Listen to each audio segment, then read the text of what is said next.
Aleluia. Bom dia, queridos. Graça e paz. Amém? Quantos visitantes bonitos, hein? Que bom. Ontem eu comi uma feijoada que minha esposa fez gostosa pra gente, depois que a gente saiu da obra, né? E eu gosto de feijão, né? Eu gosto de feijão.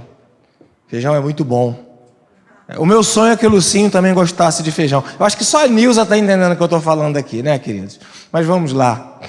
Abra sua Bíblia comigo e eu quero ler com você o texto da palavra do Senhor de Lucas, no capítulo 3, do verso 21 até o verso 32.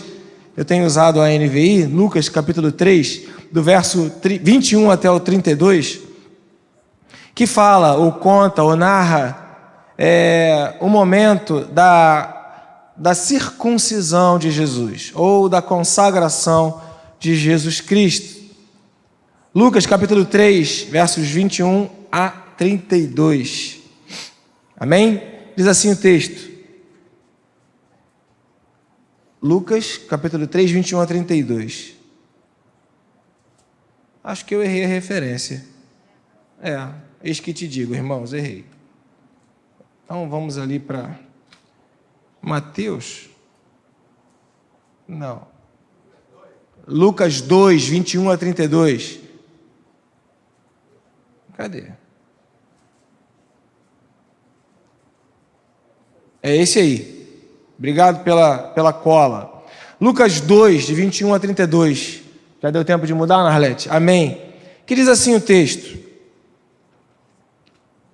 Completando-se os 8 dias, esse mesmo. Completando-se os 8 dias para a circuncisão do menino, foi-lhe posto o nome de Jesus, o qual lhe tinha sido dado pelo anjo antes de ele nascer. Completando-se o tempo da purificação deles, de acordo com a lei de Moisés, José e Maria o levaram a Jerusalém para apresentá-lo ao Senhor, como está escrito na lei do Senhor. Todo primogênito do sexo masculino será consagrado ao Senhor. E para oferecer um sacrifício de acordo com o que diz a lei do Senhor, 2 rolinhas ou 2 pombinhos. Havia lá em Jerusalém um homem chamado Simeão, que era um homem justo e piedoso e que esperava a consolação de Israel. O Espírito Santo estava sobre ele. Fora-lhe revelado pelo Espírito Santo que ele não morreria antes de ver o Cristo do Senhor. E movido pelo Espírito, ele foi ao templo. E quando os pais trouxeram o menino Jesus para lhe fazerem o que requeria o costume da lei, Simeão o tomou nos braços, o louvou e louvou a Deus, dizendo: Ó soberano, como prometeste, agora podes despedir em paz o teu servo, pois os meus olhos já viram a tua salvação, que preparaste à vista de todos os povos, luz para a revelação aos gentios e para a glória de Israel, o teu povo. Amém, queridos? Essa história da circuncisão, ou o costume que a lei se referia, começou muito antes. Começou lá em Gênesis capítulo 17. Daqui a pouco a gente vai ler Gênesis 17. Essa referência está correta. Quando Jesus Cristo ele foi prometido através dos profetas, ninguém sabia, né, quem exatamente seria Jesus. As coisas de Deus, elas não são controláveis. Esses dias eu estava dando aula lá no seminário e falando sobre a dificuldade ou o paradoxo do que significa a teologia, porque em tese quem faz teologia estuda sobre Deus ou faz uma racionalização sobre Deus, e Deus é impossível de ser racionalizado. Deus é impossível de ser compreendido. Deus é impossível de ser alcançado. Tudo aquilo que nós entendemos de Deus é aquilo que Ele se revela para nós. E essa revelação, ela precisa estar acompanhada não apenas de um entendimento racional, mas de uma revelação do Espírito Santo de Deus. Por isso cantamos aqui nessa manhã: Espírito vem, Espírito Santo. Porque sem a revelação do Espírito de Deus, entenderemos as coisas de Deus de forma equivocada. Lembrando a vocês o texto de Jó, capítulo 42, verso 7, quando Deus aparece, fala com Jó e depois fala com Elifaz de Temã e fala: olha, você não disse o que é certo a meu respeito, como fez o meu servo Jó. Então tem gente que fala o que é certo de Deus e tem gente que fala o que é errado de Deus, né? Todo mundo fala de Deus. Nessa época de pandemia estão falando de Deus aí tantas coisas. Mas nem todo mundo fala o que é certo de Deus, porque tenta colocar Deus em uma caixinha, compreender Deus de uma maneira que é impossível, porque Deus ele é percebido, Deus ele é sentido, Deus ele é revelado e ele não pode ser compreendido de nenhuma maneira racional. Quando os profetas profetizaram a respeito da vinda do Messias, aqueles estudiosos da palavra ou os que frequentavam os templos e tinham acesso à lei, eles não conseguiam enxergar quem era Jesus, porque Jesus fugia ao controle do raciocínio, ao controle daquilo que era capaz de ser compreendido de forma natural. Mas seguindo toda a orientação da lei, José e Maria vão circuncidar Jesus. A circuncisão era um ato simbólico, um ato que era feito pelos homens que buscavam uma aliança com Deus. Começou lá em Gênesis capítulo 17, deixa eu ler com você do verso de número 1 até o verso de número 10, quando Deus estabelece essa aliança, né, com Abraão e por consequência para todos os filhos de Abraão. Né? Gênesis 17, de 1 a 10, está escrito isso. Quando Abraão estava com 99 anos de idade, o Senhor lhe apareceu e disse: eu sou o Deus Todo-Poderoso, ande segundo a minha vontade, seja íntegro, seja inteiro. Estabelecerei a minha aliança entre mim e você, e multiplicarei muitíssimo a sua descendência. Abraão prostrou-se com o rosto em terra, e Deus lhe disse, verso 4, de minha parte, esta é a minha aliança com você, você será o pai de muitas nações. Não mais será chamado Abrão, seu nome será Abraão, porque eu o constituí pai de muitas nações, eu o tornarei extremamente prolífero. De você farei nações, e de você procederão reis. Estabelecerei a minha aliança como aliança eterna entre mim e você e os seus futuros descendentes, para ser o seu Deus e o Deus de seus descendentes. Toda a terra, verso 8, de Canaã, onde agora você é estrangeiro, darei como propriedade perpétua a você e a seus descendentes, e serei Deus deles. De sua parte, disse Deus a Abraão, guarde a minha aliança, tanto você como os seus futuros descendentes. Nós, o Israel de Deus pela fé, os descendentes de Abraão, os que cremos no Senhor. E esta é a minha aliança com você e com os seus descendentes. Aliança que terá que ser guardada. Todos do sexo masculino entre vocês serão circuncidados na carne. E foi isso que Jesus, por causa de José e Maria, e por causa dessa lei, dessa orientação, dessa aliança, desse compromisso, desse entendimento de desejo de buscar agradar a Deus, José e Maria levaram Jesus para esse ato simbólico de confirmação da aliança. Aqui em Gênesis eu fico muito surpreso quando eu vejo uma aliança sendo muito bem definida, muito bem desenhada. Aqui no versículo de número 4, Gênesis 17, 4, Deus fala da parte dele na aliança. E em Gênesis 17, 9 e 10, Deus fala da nossa parte da aliança. Claramente, há aqui partes distintas e diferentes.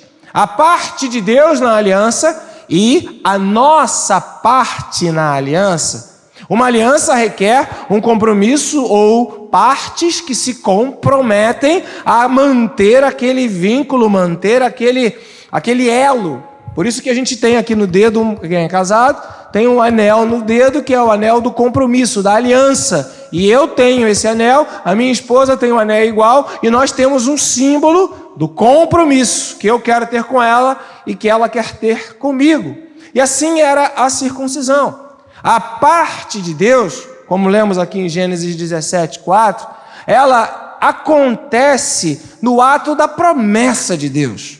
Então a circuncisão de Jesus Cristo, aquilo que José e Maria foram fazer ao 8º dia, representava o entendimento de um compromisso com Deus. E agora, qual era a parte de Deus nesse compromisso? A parte de Deus nesse compromisso com Abraão foi uma promessa, foi uma palavra que Deus liberou para Abraão. Então, o primeiro ponto que eu quero revelar ou trazer aqui ao nosso entendimento, ou relembrar, caso você já o conheça, que a aliança de Deus, ela tem uma parte que é de Deus e tem uma parte que é nossa. E a parte que é de Deus, na aliança de Deus conosco, ela acontece no campo da promessa. Nosso Deus é um Deus de promessas. Ele promete e Ele abre a sua boca e declara promessas sobre as nossas vidas. Amém? Você crê nas promessas do Senhor? Você crê que Deus é um Deus de promessas? Tem uma canção lindíssima, cantávamos tanto, a gente pode até voltar a cantar, né? Deus de aliança, Deus de promessa, Deus que não é homem para mentir. Uma das promessas que Deus, Ele entregou para nós é da volta de Jesus Cristo. Essa promessa foi entregue, ainda não aconteceu, mas nós pregamos aqui nesta igreja o valor da eternidade e o desejo que temos de viver a vida eterna. Então, Maranata, ora vem Senhor Jesus, que se cumpra a promessa do Senhor, amém? Para que nós possamos estar na presença de Deus por todo sempre e para toda a eternidade. Deus é um Deus de promessa. A parte de Deus nesse compromisso, nesse vínculo, nessa aliança, nesse interesse que Deus tem por estar em contato conosco, que se vê desde do Jardim do Éden até todas as alianças que aconteceram, a noêmica, a aliança com Adão, a aliança com Noé, a aliança com Abraão e a aliança que Ele faz conosco nesses dias, tem a ver com um desejo que Deus tem de estar perto de você, com um desejo que Deus tem de estar do seu lado. Por isso, a Bíblia fala, porque Deus amou o mundo de tal maneira que deu o seu único Filho, Jesus Cristo, para que todo aquele que nele crê não morra, mas tenha a vida eterna. Uma promessa de salvação, uma promessa de vida eterna, é a parte de Deus. Deus é um Deus de promessas. E se você tem uma aliança com Deus, você tem promessas de Deus na sua vida. Promessas de Deus na sua vida não são promessas de homens, e nem promessas de políticos, e nem promessas de chefes, e nem promessas, de pessoas interessadas em alguma coisa. Quando a gente tem interesse, quando alguém tem interesse, faz tanta promessa. Olha, até um pai, quando educa um filho, tem interesse, aí, logo vocês vão saber, não é isso? Amém? É uma promessa de Deus sobre a vida de vocês. Mas, olha, se você ficar quieto, eu deixo ver televisão. Ou, como os meus pais faziam comigo, se você ficar quieto, a gente te dá uma maçã, ou te dá uma comida, É uma promessa que dá certo, E aí a gente vai prometendo de acordo com os nossos interesses. Mas Deus, o maior interesse que Ele tem não é ganhar alguma coisa, mas é entregar aquilo que Ele é para cada um de nós. Que você entenda que o nosso Deus não é interesseiro. O interesse que Deus tem é que você tenha vida e tenha vida em abundância. Que você tenha vida e se relacione com Ele. Foi falado aqui agora há pouco pelo pastor Lúcio. O interesse de Deus é interesse de amor. E porque Ele é um Deus de amor, Ele libera promessas de Deus sobre a sua vida. Outra parte nessa aliança que aconteceu da circuncisão, e o que foi que José e Maria fizeram com Jesus, foi a ideia do homem ter uma parte nessa aliança. O versículo 9 e 10 de Gênesis fala, e da sua parte, e da sua parte você vai guardar a aliança, você vai guardar o compromisso e você vai cumprir esse sinal que tem que ser feito, que é a circuncisão. Pegando a essência deste texto, assim como o Deus é o Deus que prometeu a Abraão, você vai ser o pai de muitas nações, é uma promessa. E agora, Abraão, seu nome será Abraão, você vai guardar essa aliança e vai ensinar aos seus filhos, e eles aos filhos deles, para que guardem essa aliança. E a essência dessa parte do homem, está vinculada à obediência. Se Deus é um Deus de promessa, se a parte de Deus é a parte da promessa, a nossa parte é a parte da obediência. Deus, Ele espera que os seus filhos o obedeçam. Salmo 14:2, outro dia na sala de oração, esse texto foi falado, é um texto que nós temos relembrado sempre, assim como esse de Gênesis 17, da circuncisão, né? Deus dos céus, Salmos 14:2 fala, Deus dos céus olha para os filhos dos homens para ver se há alguém que entenda, ver se há alguém que o sirva, ver se há alguém que o obedeça, porque há um interesse de Deus em que nós cumpramos a nossa parte na aliança, e aí a aliança será estabelecida. E qual é a aliança que Deus tem ou quer que nós tenhamos com Ele? E qual é a aliança? É uma aliança de relacionamento, é uma aliança que traz vida. E como que eu faço isso? Obedecendo. E essa obediência, ela vai liberar para cada um de nós uma porção da promessa de Deus. Já está prometido, já está prometido.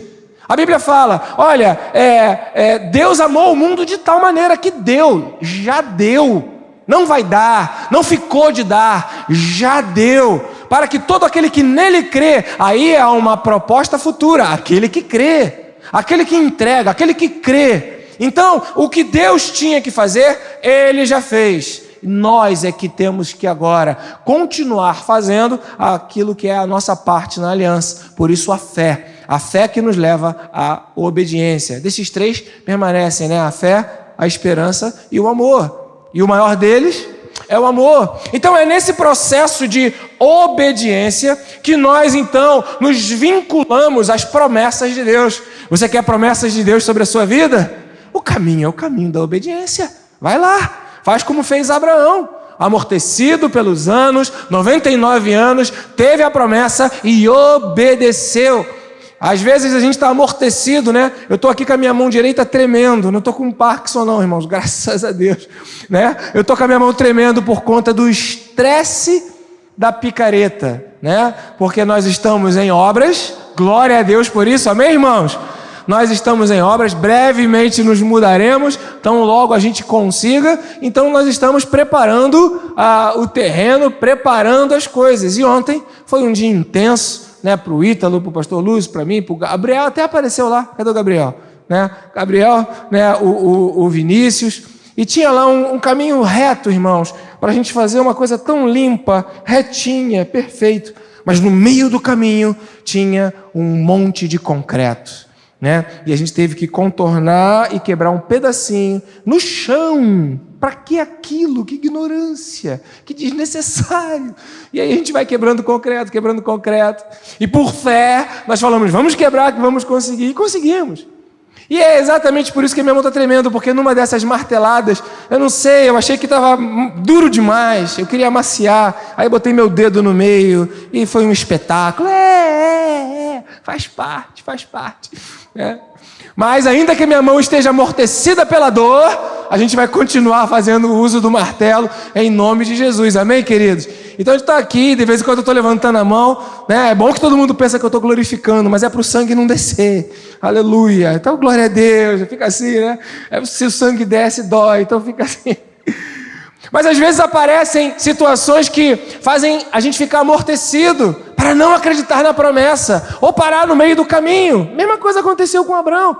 Deus deu a promessa, como é que vai acreditar? Como é que vai fazer o que Deus falou? Eu não estou vendo Deus, eu não estou controlando Deus, eu não tenho domínio de Deus, eu não tenho a certeza de nada. Como é que eu vou andar, pisar numa coisa que eu não tenho convicções? E é aí que entra a fé, que é a nossa verdade incontestável em cima de uma incapacidade que temos de controlar um Deus que se revela para aqueles que o buscam e para aqueles que o obedecem.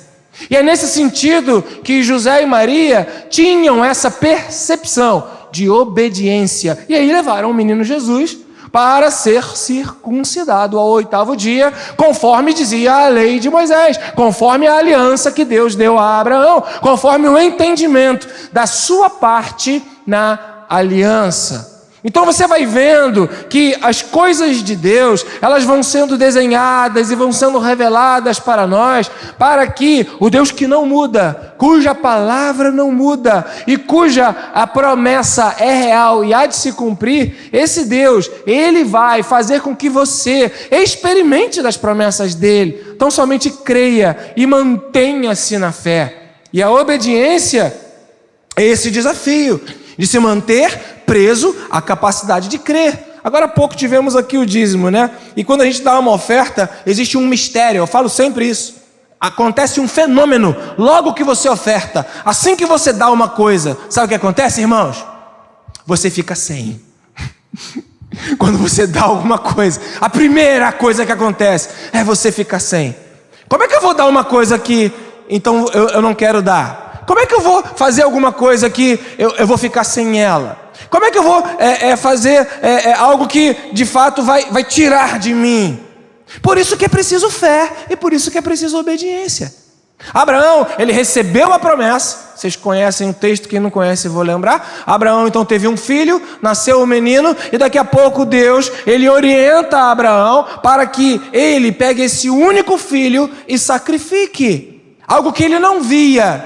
E por isso Abraão, ele foi considerado o pai da fé, porque ele mesmo que não viu, ele creu. E a obediência, ela passa por esse processo. Eu não vejo, mas creio. Aliás, bem-aventurados os que não veem e creem.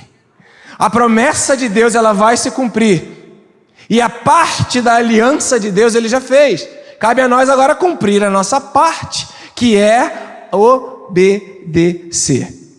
E é nesse processo que o menino Jesus foi levado para ser consagrado ao Senhor.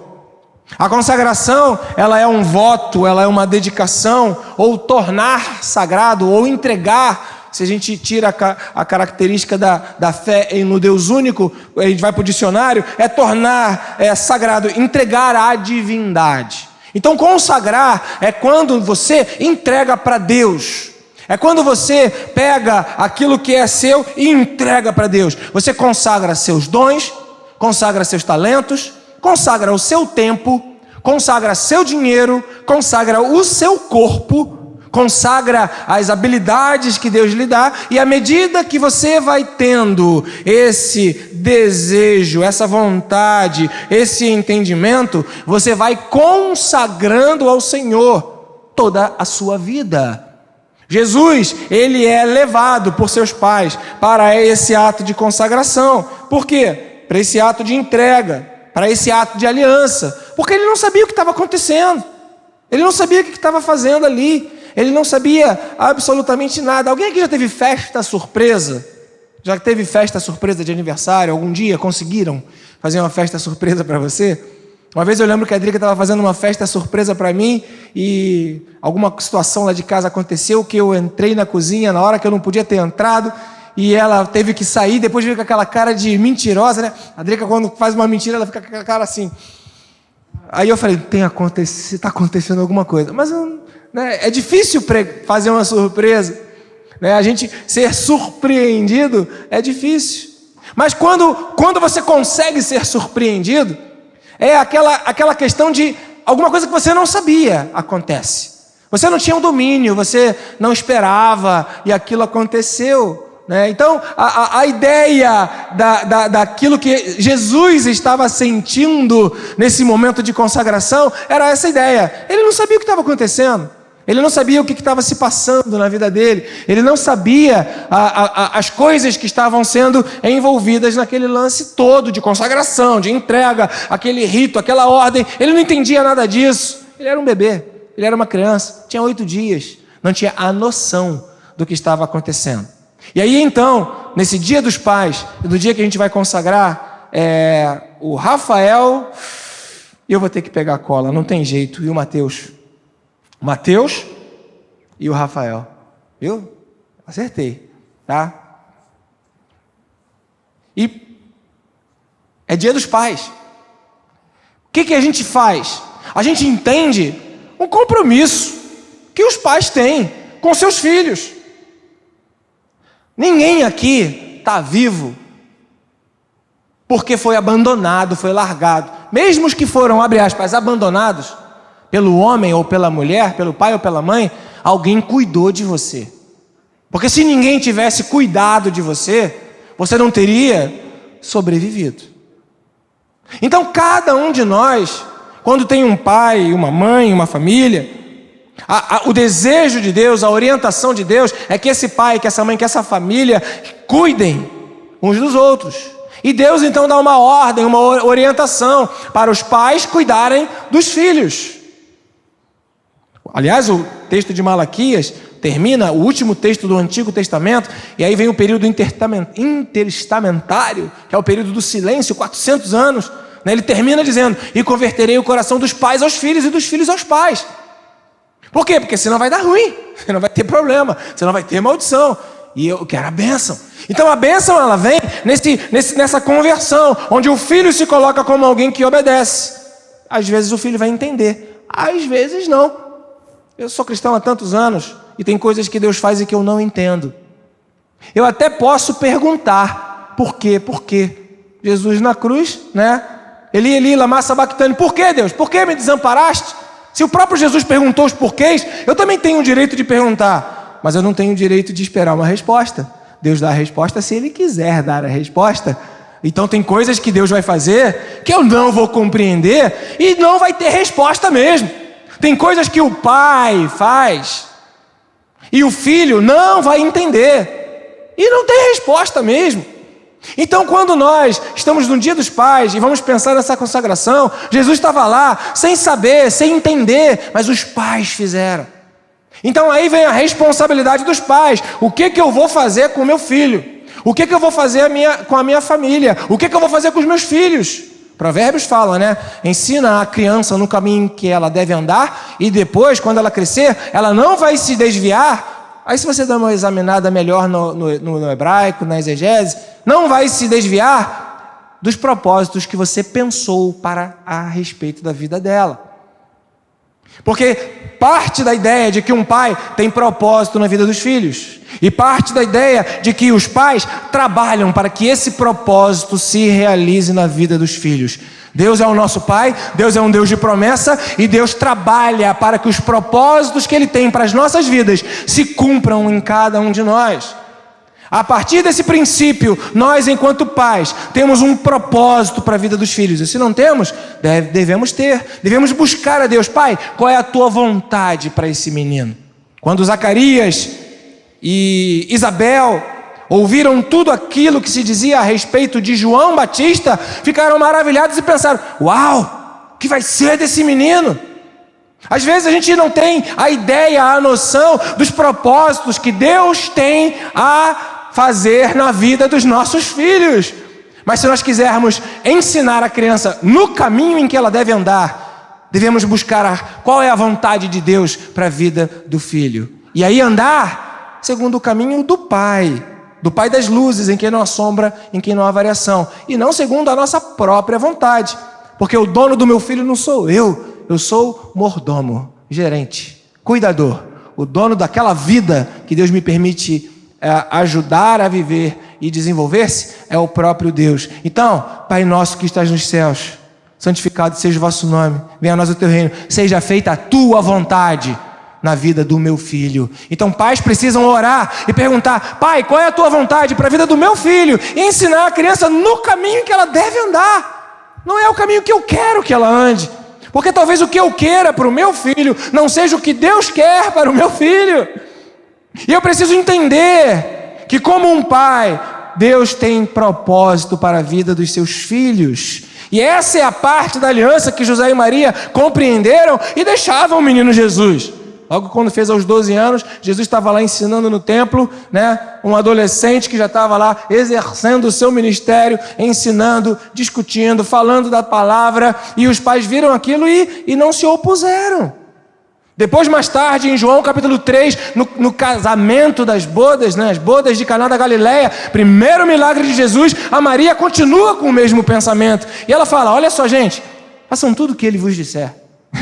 Então há o entendimento na vida de José e de Maria que o Jesus, o menino que nasceu através dele, tinha um propósito para que Deus cumprisse na vida dele. E José e Maria não queriam atrapalhar os propósitos de Deus na vida do seu filho. Pais, não atrapalhem os propósitos de Deus na vida dos seus filhos.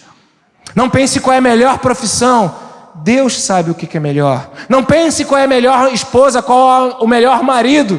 Deus está no controle de todas as coisas. Não pense qual é a melhor casa, melhor carro, melhor roupa. Não. Levando isso ao pé da letra, Giovana, quando tinha 2 anos de idade, um pitoco assim, uma cocorucha, abriu-se o guarda-roupa, né? Todas as roupas lá da Giovana, tudo do bazar. A gente só veio comprar roupa para a Giovana quando ela tinha 4, 5 anos. Tadinha, tá tão traumatizada hoje, né? Tá tão frustrada, tão traumatizada, cheia de mazelas. Tudo roupa usadinha em bom estado. E a Drica, a gente abriu aquele guarda-roupa. Aí a Giovana olhou para a cara da Drica, a Drica falou: vou te ensinar uma coisa. E aí, pequenininha, você vai escolher a roupa que você vai usar. Aí a Giovana olhou assim: mãe, qualquer uma. Não, você precisa aprender a escolher a sua roupa. Ensinando a criança a escolher, ensinando a criança a ter responsabilidade e ensinando que há um limite para que os pais escolham para os filhos, ok? Há limite. Claro que muitas vezes tinha varinha lá em casa e tudo, né? A varinha, a gente só fez a cerimônia da quebra da varinha aos 12 anos, né? Foi uma cerimônia interessante. Isso. Eu quebrando varinha e ela já estava mal intencionada aqui com uns... varoa, tu vê que coisa terrível, né? A gente tão puro e as coisas acontecendo. Só o Senhor na causa, Jesus. Só o Senhor na causa, Bom, acabando essa exposição aqui vergonhosa para a vida da Gigi, continuamos na palavra. Os pais têm limites, onde eles podem determinar o que querem para os filhos, mas precisam ouvir de Deus. É responsabilidade dos pais. Eu não posso achar que o meu filho é meu. José e Maria tinham essa convicção. Não, o filho não é nosso. O nascimento de Jesus foi o nascimento do Messias. Maria e José, mais do que ninguém, sabiam disso, porque souberam, na essência, como Jesus foi concebido. Foi concebido pelo mover do Espírito Santo. Maria teve uma experiência linda com Isabel, onde ela tem um Magnificar, onde ela fala: a minha alma engrandece ao Senhor, e meu espírito se agrada, se eleva a Deus, o meu Salvador, porque tem feito grandes coisas. Então Jesus nasce nesse contexto, e aí, nesse princípio da circuncisão de Gênesis, de obediência, fazer parte do processo da aliança, de compromisso, fazer parte do processo da aliança com Deus. José e Maria, eles agora apresentam o menino Jesus no templo, e aí Simeão aparece. Tem também a Ana. Tem gente que não acredita no ministério feminino. Dá uma lida aqui em Lucas capítulo 2. A profetisa era mulher, era Ana, e estava no templo. Enfim, aí estava lá o Simeão. Era um homem que acreditava que Deus cumpriria promessas. E ele, nessa fé, nessa crença, ele dizia: eu não vou morrer. E ele profetizava: eu não vou morrer, eu não vou embora, antes de que os meus olhos vejam a salvação prometida, antes que eu receba a promessa de Deus. Deus prometeu para ele, para Simeão, e Simeão acreditou nessa promessa. E por acreditar na promessa, Simeão era um rato de igreja, vivia no templo, e ele falava: Deus falou, vai acontecer. Deus mandou, vai acontecer. Hoje, igreja é teologizada, né? Há uns 20 anos atrás não tinha toda essa racionalização do que é igreja. Igreja era isso aqui. Era um templo onde botava a cadeira, todo mundo vinha, cantava, se abraçava e estava uma boa cantina e o Senhor ministrava. Hoje existem discussões teológicas: se a igreja é em casa, se a igreja primitiva é assim, se a igreja é isso, se a igreja é aquilo.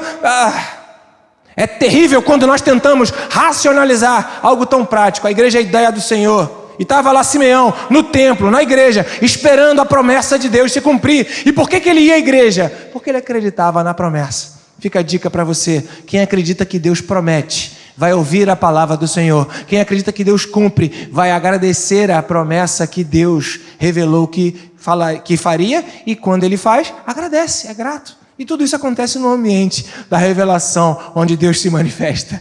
Posso ouvir um amém do seu coração? Aleluia, amém? Então veja, Simeão estava lá, preparado para receber a promessa de Deus. Qual é a garantia que ele tinha? Nenhuma. A única garantia que ele tinha era a promessa que Deus falou ao coração dele. E ainda existe essa outra racionalização ou teologização a respeito da palavra de Deus. Deus falou, é minha emoção, eu sou emotivo, o coração é enganoso. Bem, Simeão estava cheio do Espírito e ele ouviu a voz de Deus. Porque Deus fala ao coração daqueles que têm um coração quebrantado, daqueles que o buscam, daqueles que creem. E Simeão ouviu a voz do Senhor, creu na promessa e ficou na expectativa. Então vamos lá. Primeiro ponto é que Deus é um Deus de aliança. A aliança de Deus tem uma parte que é de Deus e tem uma parte que é nossa. Segundo ponto é que a nossa parte nessa aliança é a obediência. E quando nós obedecemos, nós liberamos a bênção do Senhor, ou liberamos que se cumpra a promessa do Senhor em nossas vidas, porque o que Deus tinha que dar já deu, o que Ele tinha que prometer já prometeu. Por isso que declaramos que a Bíblia é a nossa regra de fé e prática. E erramos quando não conhecemos as Escrituras e nem o poder de Deus que revela o que elas têm para nos informar. E a partir desse princípio da obediência, vemos aqui a incapacidade racional de um filho decidir por si só. Mas vemos os pais sendo obedientes em favor dos filhos. Consagração. É quando os pais entendem que Deus é Deus. E aí vão e fazem pelo filho o que o filho ainda não pode fazer, o que o filho ainda não é capaz de fazer. Talvez um grande exemplo de consagração de filhos em maioridade seja Jó, que sacrificava para os seus filhos, sacrificava toda hora e falava: pode ser que os meus filhos tenham um pecado, então eu ofereço a Deus sacrifício para ele, consagro ao Senhor em favor dos meus filhos. Quando acaba o tempo da consagração dos pais em relação aos filhos? Não acaba. Nós, pais, fomos chamados para sermos sacerdotes do lar, ou intercessores em favor dos nossos filhos, ou aqueles que buscam a bênção do Senhor em favor dos seus filhos, ou como fez Jesus, declarado em João capítulo 13, amar os nossos filhos e amar até o fim. Continuar nesse privilégio, que também é um encargo, de continuar amando o filho. E nem sempre o filho vai fazer a parte dele, né? Quantos filhos são ingratos? Quantos filhos são, repulsam a seus pais? Quantos filhos são opositores? E me parece que tem uma regra da vida que em determinado momento os filhos querem romper com os pais. Isso até pode fazer parte de um processo psíquico para poder cada um se tornar maduro e mudar a faixa. Aliás, temos que marcar a nossa mudança de fase, né? Fazer a mudança de fase das suas vidas. Mas isso não implica em parar de honrar o pai e a mãe. Então, no dia dos pais, ou no dia dos pais homens, fica o recado para você que é filho: converta o seu coração ao seu pai. Seu pai pode não ser a melhor pessoa, mas é seu pai. E pais, não esperem dos seus filhos uma expectativa tão elevada a ponto de você se decepcionar. Eu costumo ensinar que uma desilusão, ela começa primeiro com uma ilusão. E aí vem uma partícula, um prefixo que diz que é o contrário. Então, para eu ter uma desilusão, primeiro eu tenho que ter uma ilusão. E qual é a ilusão? Que eu controlo pessoas, que elas são minhas, serão do meu jeito, farão o que eu quero, o tempo todo vão me atender. Não entra nessa, pai. Não entra nessa. Porque esse teu filho, isso é uma ilusão. E se teu filho tiver esse relacionamento contigo com base numa ilusão, pode ser que você fique desiludido. É hora de converter o coração dos pais aos filhos. E aí, converter o coração dos filhos aos pais. E os pais entenderem que tem uma responsabilidade, tem um encargo. Ora, quem mais a Giovana poderia contar para ser o pai dela, sendo eu o pai dela? A quem mais Deus iria poder usar com essa responsabilidade que Ele entregou nas minhas mãos? Talvez, como Mardoqueu disse para Esther, se não fosse eu, o Senhor levantasse outro que fizesse o que tinha que fazer. Mardoqueu disse isso para Esther. Talvez, se não for tu, Esther, Deus levantará outro que fará o livramento do povo judeu. Talvez Deus levantasse outro, mas aquilo que Deus colocou na sua mão, pai, é para que você receba e cumpra. E cumpra quando? Todos os dias da sua vida. Porque assim como o nosso pai, ele continua sendo o Deus que é pai, nós que somos pais, continuaremos sendo pais todos os dias da nossa vida. Então perceba, quando José e Maria levam o menino Jesus para o templo, José e Maria, eles fazem num ato de obediência a parte na aliança. E é a partir daí que a gente então entende, na nomenclatura, no signo que nós adotamos para a nossa igreja. Outras igrejas adotam outros signos, outras denominações, outros signos, mas o entendimento é o mesmo. É pegar uma pessoa pequena que não tem a capacidade de decidir e decidir por ela, mas entender que tem limite e que logo essas decisões que eu fazia, já não sou eu mais quem faço. Por isso que eu tenho que ensinar, que é o encargo que Deus me dá. Mas o que nós fazemos é pegar as crianças e apresentá-las a Deus. Porque quem não quer que o seu filho esteja debaixo do cuidado de Deus? Quem não quer que o seu filho, a sua filha, sejam protegidos por Deus?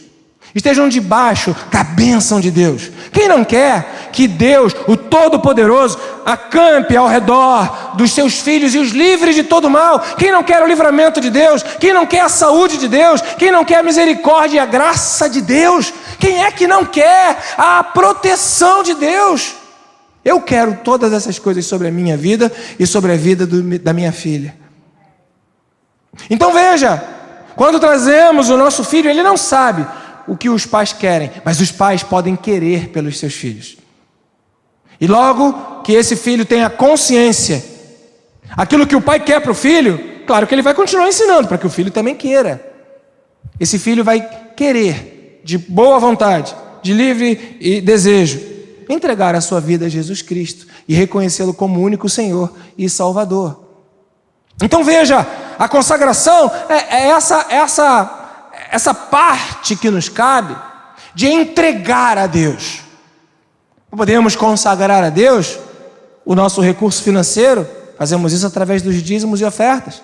Podemos consagrar a Deus o nosso tempo, fazemos isso quando nós separamos, o Shabá, ou o dia consagrado ao Senhor, que não precisa ser especificamente um dia certo da semana, mas é uma essência de entendimento, que é um dia que nós entregamos as nossas vidas para dedicar absolutamente, completamente, exclusivamente, ou santificar aquele dia ao Senhor, porque a santificação e exclusividade são sinônimos. Então nós santificamos, podemos consagrar o nosso dia ao Senhor, podemos consagrar o nosso tempo ao Senhor, lendo os livros da Bíblia. Números capítulo 3. Você vai consagrar o seu tempo, a sua leitura. Mas eu preciso ler o livro da escola. Mas eu preciso ler esse livro aqui que eu estou lendo aqui, esse romance. Mas você vai consagrar a sua leitura. Podemos consagrar tantas coisas a Deus. Nesse momento, os pais, José e Maria, estavam consagrando o seu filho Jesus, dizendo assim, Deus, nós queremos que o nosso filho esteja sob a sua bênção, sob a sua proteção. E foi isso que Simeão fez. Tomou a criança nos braços, verso 28 de Lucas, capítulo 2, nada de 3, é Lucas 2. Verso 28, Simeão tomou o menino Jesus nos braços, ou o tomou nos braços, e louvou a Deus dizendo: ó Senhor soberano, como prometeste, pode despedir em paz o teu servo, pois os meus olhos já viram a tua salvação, que preparaste à vista de todos os povos, luz para a revelação dos gentios e para a glória de Israel, teu povo. Simeão, quando pega o menino Jesus nos braços, e ele fala: esse é o consagrado como Messias, esse é aquele que é de Deus, esse é aquele que é a revelação do cumprimento de que Deus, o que promete, Ele cumpre. Então eu estou legal, então para mim está bom, então eu estou tranquilo, os meus olhos já viram que Deus promete. Quando Simeão toma o menino Jesus nos braços, ele fala: esse é de fato aquele que é consagrado